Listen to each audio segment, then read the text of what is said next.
Hello tout le monde, j'espère que vous allez bien.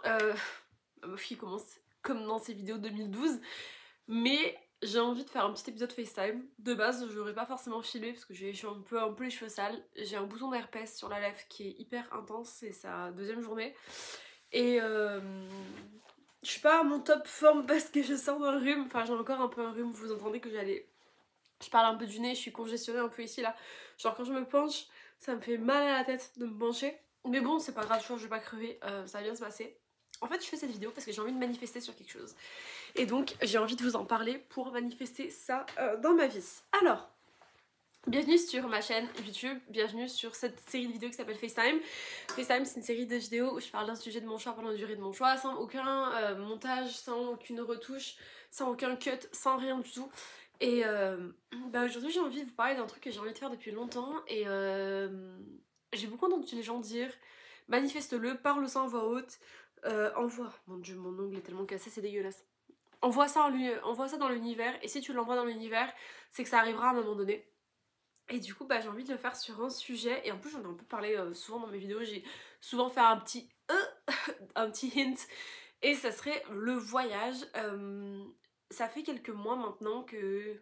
Quelques mois. Oui, ça fait quelques mois. Ça fait depuis le mois octobre ou novembre que... En fait, je suis bien au Canada. C'est un pays que j'aime, c'est un pays où je me suis fait des amis, c'est un pays où j'ai ma famille, mais je m'ennuie.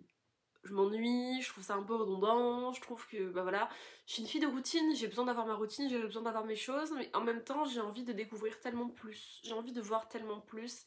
J'ai l'impression que le monde entier est tellement vaste, il y a tellement de choses à faire, il y a tellement de choses à voir, il y a tellement de gens à rencontrer, tellement de choses à vivre, et je me dis pourquoi est-ce que en fait je me condamne à rester dans un seul endroit comme ça, genre y rester, et ne pas bouger ailleurs. C'est un truc, je me pose un peu cette question-là et je me dis, mais Guita, tu devrais aller ailleurs, partir, faire autre chose et tout. Et donc de base, mon projet c'était, je me suis dit, bon, vous avez vu le titre, alors vous savez ce que c'est, mais de base, mon projet c'était d'aller à Hawaï. Je voulais faire 6 mois à Hawaï et tout. Et donc je commence à regarder les prix d'avion et tout. Je vois que c'est quand même super cher. Bon, je le savais, j'étais pas conne non plus, je savais très bien qu'Hawaï c'était une destination qui était pas donnée. Et je commence à regarder les Airbnb et tout, et genre je vois des prix exorbitants pour une nuit, genre vraiment genre des 200-300 balles pour une nuit, genre dans un tout petit Airbnb. Et je me dis ok, je pourrais pas y aller en tant que vacances, il va falloir que je travaille. Pour avoir un visa où tu peux travailler aux États-Unis, c'est genre plus de 1000 balles je crois. Ouh, je vais éternuer. Je suis encore un peu malade, hein. Alors si j'éternue, je me mouche dans la vidéo, c'est 100% FaceTime. Mais j'ai commencé en fait à me dire c'est trop cher, genre même si je mets pas mal d'argent de côté, je vais douiller ma race, tu vois. Donc j'ai commencé à me demander, oui Hawaï c'est vraiment c'est un de mes voyages de rêve, ça fait des années que je rêve d'aller à Hawaï, je me rappelle à un moment donné c'est une amie qui m'avait dit putain je veux trop aller à Hawaï, et j'étais comme ah ouais, et genre je m'étais comme jamais renseignée et j'ai commencé à regarder un peu du contenu sur Hawaï et j'étais comme non mais c'est un truc de malade mental, comment ça a l'air incroyable. Mais en même temps je trouve que c'est une destination qui est genre super chère, tu vois. Donc je me suis dit bon, Hawaï là ça commence à être problématique, je pense que je vais laisser tomber l'idée et tout, donc je commence à enlever le projet, un peu triste et tout, parce que de base je voulais partir en backpack et tout, Hawaï. Et là je suis sur TikTok et je vois de plus en plus de gens qui parlent de l'Asie du Sud-Est. Bon moi je sais pas trop mais je vois ça, je me dis bah ok tu vois. Sachant qu'en fait l'Asie c'est un continent qui, je vais pas dire m'intéresse pas, mais étant plus jeune j'ai été en Inde plusieurs fois. Et c'est comme si je me suis toujours intéressée à un ou deux pays en Asie. Genre je sais que j'ai toujours voulu aller au Japon parce que j'ai toujours vu les gens parler du Japon comme quoi c'était insane. Même pas en mode je veux aller au Japon parce que genre j'ai regardé des animés ou des mangas ou j'ai genre adoré la culture nippone et tout. Pas du tout. Vraiment juste parce que j'entendais tout le monde en parler et je me suis dit bon ça a l'air chouette. Donc j'ai commencé à regarder un peu, j'étais comme putain en vrai le Japon oui ça a l'air d'être un grave un bon délire. Et en 2020, 2021, ou 2019, je sais plus. Il y a un temps où je m'étais trouvé un workaway à Busan, en Corée du Sud, je vais dire Corée du Nord, pas du tout, en Corée du Sud, et à ce moment-là, j'avais hésité à y aller, et en fait j'avais un peu organisé, tout fonctionnait très bien, quoi, j'y serais allée pour un mois, Et j'ai eu peur avant de partir, enfin j'ai eu peur avant de partir, j'ai pas acheté les billets et tout, c'est juste que je m'étais trouvé, c'était un genre de hostel qui permettait en gros aux étrangers, touristes plutôt, c'est plus socialement acceptable de dire touriste qu'étranger, et en gros je crois que c'était vraiment tu travailles comme un exemple de 8h à 15h et après bah, le reste de la journée tu fais ce que tu veux et... pardon, ça doit être désagréable. Et tu fais ce que tu veux de ta journée et en même temps tu visites et du coup t'as un endroit pour dormir, tu vois. Donc, trop chouette. Et bref, je me rappelle parce que j'avais demandé à mon copain de l'époque et tout, il m'a dit mais Gita, pourquoi tu veux la validation des autres et tout. C'est comme si moi je m'attendais à ce que les gens me disent bah oui vas-y fais-le, fonce. Bien sûr que j'aurais dû le faire, tu vois, je regrette un peu. Après c'est pas grave. J'aurais d'autres occasions, puis tu vois, j'avais pas non plus acheté les billets, c'était pas acté, tu vois, c'était juste quelque chose que je voulais faire. Mais toujours est-il que l'Asie, ça a été une place où, voilà, j'ai toujours été intéressée sans réellement prendre le temps de commencer à regarder ça. Et donc bref, là je commence à avoir tout le monde qui parle de plus en plus de l'Asie, encore et encore et encore et encore. Et je me dis, mais attends, mais ça doit être un truc de ouf, tu vois, pourquoi est-ce que tout le monde... Et là je tombe sur TikTok, mais que des meufs vraiment de 18 ans jusqu'à 30 ans, enfin n'importe quelle rangée d'âge, qui partent en backpack en Asie toute seule. Et je me dis, non mais attends, what the fuck is going on, genre qu'est-ce qu'il y a là-bas, tu vois, pour que ça soit aussi populaire. Et pendant un temps, mon TikTok entier, ce n'est que ça, c'est que du backpack, c'est que des road trips, c'est que des meufs qui partent toutes seules et tout, et ça commence à vachement m'influencer. Je me dis, attends, il doit y avoir un truc de ouf là-bas, tu vois, parce que tout le monde part tout seul et tout le monde genre dit c'est le meilleur voyage de ma vie, je peux pas être plus heureux, je suis tellement content, machin. Et je me dis, mais attends, what's going on? Donc là, je commence à chercher un peu les pays d'Asie où les gens vont souvent et tout. Et là, il y a des pays, je me dis, putain, en vrai, ouais, en vrai, ouais, en vrai, ouais, franchement, je comprends. Et je commence à me créer un peu un itinéraire dans ma tête, tu vois, je me dis, bah vas-y, pourquoi pas et tout. Je me rappelle d'une conversation que j'avais eue avec une de mes amies, parce qu'en fait, il y avait deux choses pour lesquelles je voulais absolument aller en Asie. Premièrement, c'était de retourner en Inde, je parle vraiment du nez, je suis désolée, de retourner en Inde, parce que j'y suis pas allée depuis 2004, et la dernière fois que j'y étais, j'avais 5 ans, ça fait, j'en ai 26, donc ça fait 11 ans que je suis pas retournée en Inde. Si tu fais le calcul, attends, est-ce que j'ai fait le calcul correctement? Bah oui. Non, 21 ans. 11 ans, je suis comme ça fait 21 ans que je suis pas retournée en Inde, tu vois. Et je veux y aller aussi, bah, à cause de la religion, parce que bah, vous le savez que je suis hindouiste et j'en ai parlé dans une de mes vidéos, et c'est un truc qui est très... Je suis très ouverte à l'idée de parler de ma religion, c'est un truc que j'adore. Je suis pas aussi pratiquante qu'il faudrait, mais bref, toujours est-il que j'aimerais beaucoup retourner là-bas pour voir un peu ce mood, pour voir à quel point ça a changé. J'ai des stations que j'aimerais beaucoup faire en Inde, j'aimerais beaucoup aller à plein de places, mais je vous en parlerai un peu plus tard. À plein de places en particulier, tu vois, mais l'Inde c'est une destination que j'ai toujours voulu refaire seule ou avec ma mère ou en général, tu vois, c'est une destination que je veux retourner. Et j'ai l'Indonésie, plus précisément Bali. J'ai toujours voulu aller à Bali parce que quand j'étais petite en fait, j'avais une fille qui était que je connaissais qui était pas très proche de moi de base, puis on a grandi, puis on est devenus super proches et tout, et son papa est balinais. Et donc du coup bah elle a la double nationalité, enfin française indienne parce qu'elle est née en Inde, mais ça reste que bref, toujours ma chérie tu regardes les vidéos, bisous. Et quand on avait 12 ans, on parlait du fait qu'un jour on rêvait d'aller à Bali ensemble, on avait une chaîne YouTube qui s'appelait Guira2315 et on disait putain un jour on va aller en Asie, on va faire des vlogs, tu vois. Et c'était un truc qui nous avait fait toujours rêver. Et en vrai, genre avec le temps, bah, elle allait chaque fois en Indonésie, puis je voyais ses stories, puis j'étais comme ah putain c'est trop bien, je veux grave y aller, je veux trop y aller, je veux trop y aller, tu vois, c'était un truc que je manifestais vraiment de pouvoir aller. Et après bon, il y a eu le Covid, du coup bah le Covid est venu, donc on n'a pas pu y aller alors qu'on voulait. Et puis le fait qu'on ne vit pas aussi à la même place, moi je vivais en France, elle aussi, mais on vivait pas non plus à côté, donc c'était plus compliqué pour nous de gérer à chaque fois. Puis j'avais l'école, bref, à chaque fois il y avait un truc qui fonctionnait pas. Et là je me suis dit mais attends mais ça serait super bien dans mon road trip d'inclure Bali en fait. Et vraiment j'ai dit meuf si tu peux rejoins-moi, genre vraiment ça serait incroyable, on en parle depuis qu'on a vraiment genre 10-12 ans et faire un trip comme ça, pas forcément le mois entier avec elle, mais ne serait-ce que juste vivre des trucs trop cool à Bali. Donc je me suis dit vas-y tu sais quoi, organise-toi un road trip en Asie du Sud-Est. Il y a plein de destinations que tu veux faire, il y a plein de destinations où tu dis que ça a l'air génial, bah let's go, genre vas-y on y va. Et donc je me suis créé un itinéraire de 6 mois. J'ai calculé le budget que j'avais, voire même un peu moins, et je me suis dit avec ce budget là, je vous avoue que j'ai utilisé beaucoup de ChatGPT, désolée aux gens qui disent que vas-y ça pollue et tout, on a chacun ses vices, d'accord. Chacun fait ce qu'il veut, chacun balaie devant sa propre porte. Je vais pas me justifier d'utiliser l'intelligence artificielle si toi tu bouffes 3 kilos de steak par semaine. Donc voilà, merci, bonsoir. Mais bref, toujours est-il que je me suis créé un itinéraire de 6 mois que je vous dis a l'air génial. Alors au moment où je parle, on est au mois d'avril. Les choses peuvent changer. Je suis complètement ouverte à l'idée que les choses changent. Dans l'idéal, j'aimerais un départ au mois d'août. Et un retour au mois de janvier. Fin janvier, début février. Quelle va être la suite? Je n'en ai aucune idée. Mon avenir ici est un point d'interrogation, à vrai dire. Je vis au jour le jour. Je me suis retrouvée un emploi. D'ailleurs, c'est comme ça que vous l'apprenez. Je me suis retrouvée un emploi dans un autre café. Guita Barista saison 2. Le gérant, il est habitué d'avoir des personnes qui partent et qui reviennent. Je pense pas que je sois la première ni la dernière à le faire. Il est pas au courant. Personne n'est vraiment au courant. Je sais pas du tout si je vais partir. Je sais pas si je vais rester. Mais je vais vous donner mon plan de si je partais. Alors, si je pars et que je fais tout selon mes plans, on va dire, parce que j'ai fait toutes les notes et tout. Petit frisson. J'ai absolument tout enregistré dans mon téléphone, donc je vais vous parler un petit peu de ça pendant un petit 15 minutes à peu près, si ça vous intéresse. Alors, road trip, donc c'est ça, je vais vous poser à côté et je vais commencer à vous parler. Alors, en août, j'aimerais faire 2 pays, donc le Vietnam et le Cambodge. Comme je vous ai dit, ça peut changer. En août, le Vietnam, c'est température chaude, entre 25 et 32 degrés.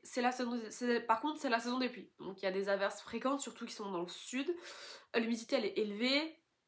Ça, il faut prendre en compte, mais je suis hyper à l'aise à l'idée d'arriver au Vietnam. J'aimerais arriver à Hanoï, et ensuite de Hanoï à genre Ho Chi Minh Ville, etc. Me déplacer en fait dans le Vietnam avec les bus, etc. qu'il y a. Je vais pas dans le pays même, j'aimerais ne pas prendre trop l'avion parce que bah clairement niveau empreinte carbone c'est pas ouf. Moi je sais que je vais prendre souvent l'avion du coup dans ces 6 mois là, mais ouais, j'aimerais bien faire un peu de la route aussi pour voir comment ça se passe. Ça me dérange pas du tout. Et ouais, bon, je sais que de base c'est pas ouf parce que c'est un pays dans les saisons des pluies, et bon c'est pas la meilleure saison, mais je me dis bon ça passe. Vraiment le Vietnam c'est un des pays que je veux faire le plus dans ma liste. Donc si l'itinéraire doit être complètement remanié, le Vietnam va forcément être dans l'itinéraire parce que c'est vraiment des pays que j'attends. Et donc du coup j'aurais voulu faire comme à peu près 2 semaines au Vietnam et 2 semaines au Cambodge. Alors c'est possible que ça change, c'est possible que je fasse 1 semaine au Vietnam et 3 semaines au Cambodge, comme c'est possible que je fasse l'inverse. Je n'ai pas de plan, je n'ai pas de date, je pars avec personne, je pars avec moi-même. Donc ça va dépendre des jours. Si j'ai envie de rester genre 10 jours à Hanoï, je reste 10 jours à Hanoï et c'est mon problème, tu vois. C'est juste que j'aime pouvoir me dire que je vais voir ces 2 pays-là. En plus ils sont pas loin, ils sont accessibles l'un de l'autre. Donc la deuxième partie de... Mais par contre je veux arriver au Vietnam, je veux pas arriver au Cambodge, je veux arriver directement au Vietnam. Et en août je vais pas... Qu'est-ce que je dis? En août pardon, c'est ça, le Cambodge il y a la température entre 24 et 32, ouais, c'est ça, saison des pluies avec averses fréquentes, surtout l'après-midi, l'humidité est assez élevée. Logique il pleut.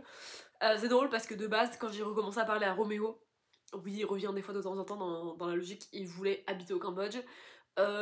Il comptait genre déménager dans pas trop longtemps, j'étais en mode... lol, bah clairement je pense pas que ça se fasse. Enfin, après je sais pas, hein, si ça se passe pour lui, tant mieux pour lui. Après il y a plein de choses qui dit que... Bref, YOLO. Donc du coup c'est ça. Je vais vous donner un peu des prix parce que je pense que les gens doivent se dire mais attends mais ça va te coûter super cher. Je veux que vous puissiez comprendre à quel point ça peut être accessible. Donc ta demande de visa elle se fait en ligne, c'est 25 $ US et tu la reçois en 3 jours, ok? En dollars canadiens, je vais vous le traduire en euros. En dollars canadiens, 6 nuits. 6 nuits dans une auberge de jeunesse. Oui, auberge de jeunesse, parce qu'à un moment donné, je veux dire, je roule pas non plus sur l'or, je vais pas aller péter au Ritz dans chaque ville. Par la suite, je sais que je vais prendre des chambres à un moment donné où je vais avoir envie d'être toute seule, ça c'est sûr. Mais ça sera beaucoup d'auberge de jeunesse, clairement. 6 nuits à Hanoï, c'est 25 $ canadiens.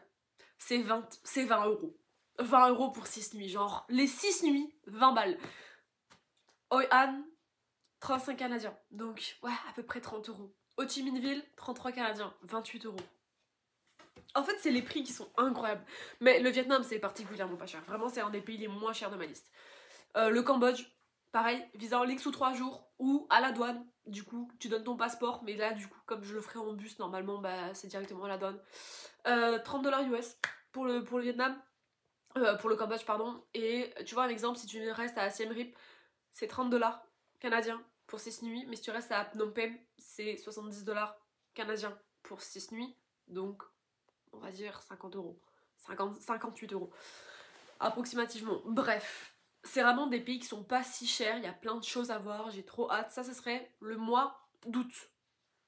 Voilà, si je pars en août, du coup. En septembre, ça serait le Japon. C'est le pays que je suis le plus susceptible d'annuler. Je rêve d'aller au Japon, du coup, à cause de tout le monde. Et je trouve que ça a l'air insane, franchement. Mais le Japon, c'est le pays qui va me coûter le plus cher, clairement.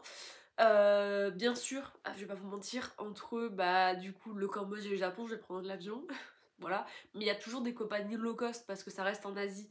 C'est comme un exemple, Ryanair en France, ça existe. Là, je sais pas s'il y a un équivalent de Ryanair, mais il y a des compagnies low cost. Et au niveau du bagage, je veux absolument m'acheter un sac à dos Osprey 40 litres. Pourquoi 40 litres et pas 50? C'est parce que 40 litres ça passe en bagage à main et 50 ça passe plus. Et moi j'ai vraiment pas envie de commencer à me casser les bonbons, à payer pour avoir des extra bagages ou j'en sais rien. Je vais pas là-bas pour faire la Fashion Week, je vais là-bas, je vais amener 3 pantalons avec 4 t-shirts, 2 robes et 2 jupes. C'est vraiment, oui ça va être ça va être le voyage backpack, mais j'ai envie de me challenger justement à ne pas voyager avec ma grosse valise et tout. Moi j'ai mon sac à dos c'est ma maison, tu vois.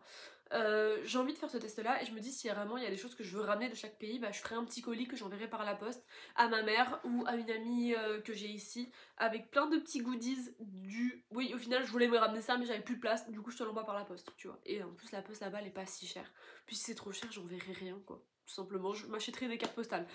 Donc voilà, donc le mois de septembre au Japon c'est vraiment des températures assez chaudes, c'est entre 23 et 30 degrés. En fait, je voulais des pays où je peux avoir à peu près la même garde-robe dans chaque pays, parce que si t'as un pays où il fait 27 et t'as l'autre pays où il fait 14, là t'es un peu dans la merde et il te faut 2 types de garde-robe, là j'en ai juste un. Donc du coup il n'y a pas de visa requis pour le Japon, c'est juste un séjour touristique qui doit être moins de 90 jours. Et en fait je m'étais intéressée à plusieurs endroits, genre vraiment rester genre une semaine à Tokyo, une semaine à Kyoto, une semaine à Osaka et une semaine à Okinawa. On verra si ça reste comme ça, mais tu vois un exemple, 6 nuits à Shinjuku c'était 300. 250 à Akihabara, 205 à Tokyo, 185 à Kyoto, 180 à Osaka, bref. J'ai réussi à trouver des prix qui sont quand même corrects, mais c'est sûr que le Japon c'est l'endroit qui va le plus taper dans mon budget. Et je sais que vraiment si j'ai plus d'argent ou vraiment j'ai choisi de miser trop haut, le Japon c'est celui qui va sauter, pas parce que j'ai pas envie d'y aller, mais parce que c'est ce qui va me coûter le plus cher. Après j'essaye de motiver une amie à venir avec moi, celle à qui je suis partie au Salvador. Après elle a une vie de famille et tout, donc c'est pas facile comme moi qui arrive et qui me dit je me casse, salut les potes. Là elle a une vie derrière, donc il y a beaucoup de choses à assumer, mais en tout cas ça serait incroyable je trouve. En plus ça serait vraiment un mois, donc t'as le temps de t'immerger et tout. Et pour la bouffe, parce qu'il y en a qui vont me demander mais t'as pas peur pour les dépenses et tout. Moi je suis pas une personne qui mange beaucoup dans la vie en général, j'aime pas du tout les restos. Je suis vraiment une fille de snack, je suis une fille de... Genre moi 7-Eleven ça va être ma passion sur terre quoi. Je vais aller bouffer là-bas, clairement je le sais. En plus la nourriture en Asie elle est pas très chère. Je me stresse pas avec la bouffe, je me stresse pas, j'ai pas des goûts de vie de luxe, du temps qu'en fait je peux arriver à avoir mon propre confort correct, ça va. En vrai, je me stresse pas trop pour ça, puis on verra bien. En octobre, voilà, Bali c'est clairement mon gros rêve. J'avais noté du coup la température elle est entre 23 et 31, mais c'est plutôt genre 27, 28. Fait chaud et humide, les averses sont moins fréquentes, c'est une période agréable avant le début de la saison des pluies. Pas de visa de requis, mais bref, tu peux prolonger ton visa pour 30 jours de plus, mais là du coup ça serait près un mois. Là je m'étais noté, tu vois, un exemple, 6 nuits à Canggu, 6 nuits à Seminyak, 6 nuits à Ubud et 6 nuits à Kuta, admettons, c'était 60, 65, 60, 70 au niveau des prix. Je sais qu'il y a un moment donné où clairement je vais absolument splurge et m'acheter une nuit dans une putain de villa parce que je suis trop curieuse. En fait, depuis petite, quand on me disait Guita, imagine un moment calme, je vous jure, c'était le truc que j'imaginais toujours. Moi, dans les tropiques, genre dans un gros Airbnb, mais c'est parce qu'en fait il y avait une petite bruit, il y a une brume tropicale, genre il y a une pluie tropicale, il y a des bruits d'oiseaux et il y a le vent doudou qui passe et moi je suis allongée dans le lit puis je regarde la pluie tomber. C'est mon rêve depuis des années, genre si je pouvais accomplir ça sincèrement je pense que je peux mourir en paix. Et genre, excusez-moi là j'ai du mucus qui est revenu, c'est dégueulasse. J'ai rigolé, j'ai craqué mon bouton de fièvre. Aïe. Ça fait tellement mal, putain.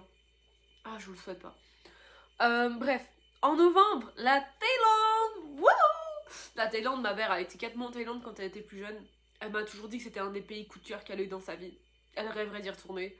Ça a l'air insane, ça a l'air vraiment insane pour le coup, la Thaïlande. C'est une place que je veux absolument faire une fois dans ma vie. Mais mes parents étaient en Thaïlande ensemble pendant 4 mois sur une île. Genre pendant 4 mois ils étaient ensemble sur une île. Mais c'est génial. Je sais pas laquelle. Mais j'ai des photos d'elle de quand elle était jeune et tout sur cette île là. Je me dis ça serait insane de pouvoir reproduire la même chose. Pas toute seule sur une île mais voilà. Et puis après je me stresse pas sur rencontrer des gens. Ça je sais que ça va de soi. C'est possible que je rencontre personne. C'est possible que je rencontre du monde. C'est possible que je tombe amoureuse. C'est possible que je déteste quelqu'un. Je suis ouverte à la vie en soi. Et en fait, le truc que j'entends souvent, c'est oui, mais comment tu vas faire? T'es une personne anxieuse, t'as besoin de ci, t'as besoin de ça. Mais et cocotte, si je me sens pas bien, je m'en vais. C'est pas du tout compliqué. Genre, si je me sens pas bien dans un endroit, je m'en vais de cet endroit, je pars. Ou si, un exemple, je me sens pas bien, je veux rentrer chez moi, je prends un billet d'avion, je rentre chez moi. Bien évidemment, je vais partir avec une assurance. Je vais être rassurée à 100%. J'ai vu une fille sur TikTok, Axel de la Gitanie, elle a eu la dengue hémorragique à Bali. Et elle avait pas d'assurance. En fait, son assurance venait de périmer. Mais moi, ma belle, genre, la pauvre, vraiment, c'est horrible pour elle. Et d'ailleurs, je crois qu'elle a eu un partenariat par la suite avec une assurance. Je vous le dis à 100%, je ne pars pas sans assurance. Clairement, je vais partir 100% assurée. Genre, il m'arrive quoi que ce soit, assurance rapatriement, tout le bordel. Tout va être pris, c'est sûr et certain. Mais je veux vivre cette expérience. J'ai 26 ans, j'ai confiance en moi, je suis bilingue, j'ai l'argent pour le faire, j'ai économisé pour le faire. Je suis encore en train d'économiser pour le faire. Je peux le faire. Pourquoi je le ferai pas? Tu vois. Ah, j'ai mal. C'est abusé. Ouh.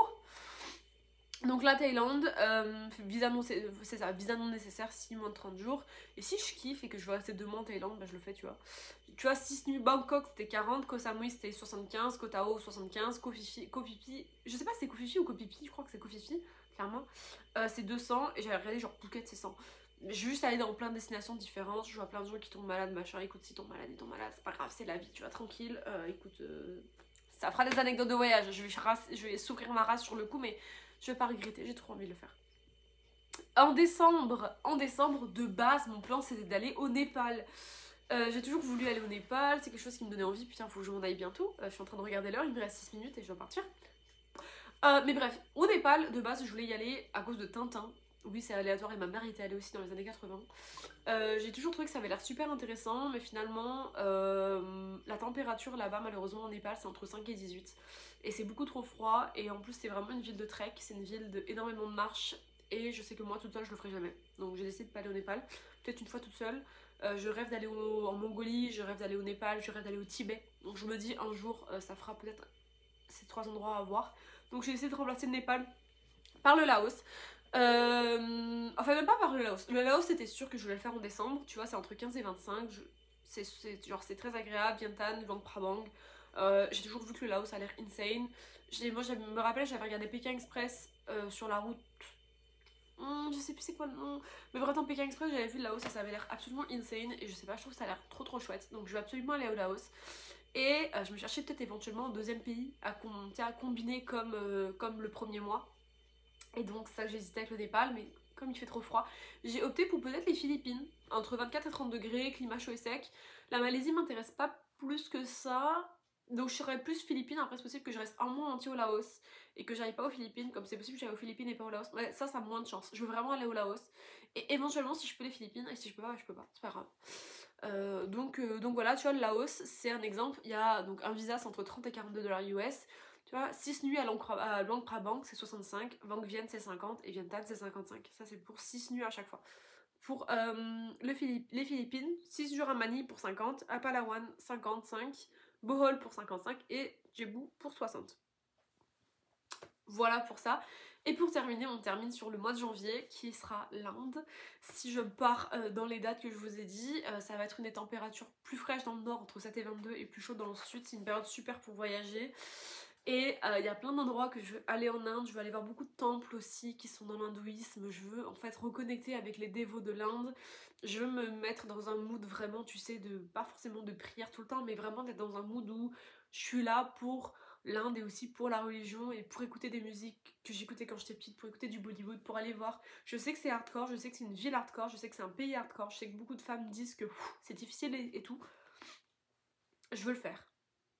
Je veux le faire, je veux aller vite fait à Delhi, tu vois, bon, passer 2 jours à Delhi, genre Pushkar, ville de mon amour quand j'étais plus jeune, je l'aimais tellement, 6 nuits ça coûte 50 balles, Palolem, c'est là-bas, c'est pas loin, en fait Palolem, Goa, c'est une petite île qui est inspiration, pas inspiration, mais qui a été pris par les Portugais, colonisé par les Portugais, et Palolem c'était une petite île en fait sur Goa, et Goa maintenant est devenu très très hippie, hein, donc clairement c'est pour ça que c'est un peu plus cher, mais c'est là-bas où j'ai fêté mes premiers Noël, on avait mis des guirlandes dans les palmiers, et j'avais trouvé ça insane, donc je vais absolument retourner à Palolem, à Goa. D'ailleurs il y a une famille que je sais pas s'ils me reconnaîtraient, genre 22, 23 ans, 21 ans plus tard, mais voilà, Brindavan parce que c'est une ville, bah, pour la religion c'est un des basics, Jaisalmer, Jaipur, je sais pas, même si j'irais à Agra.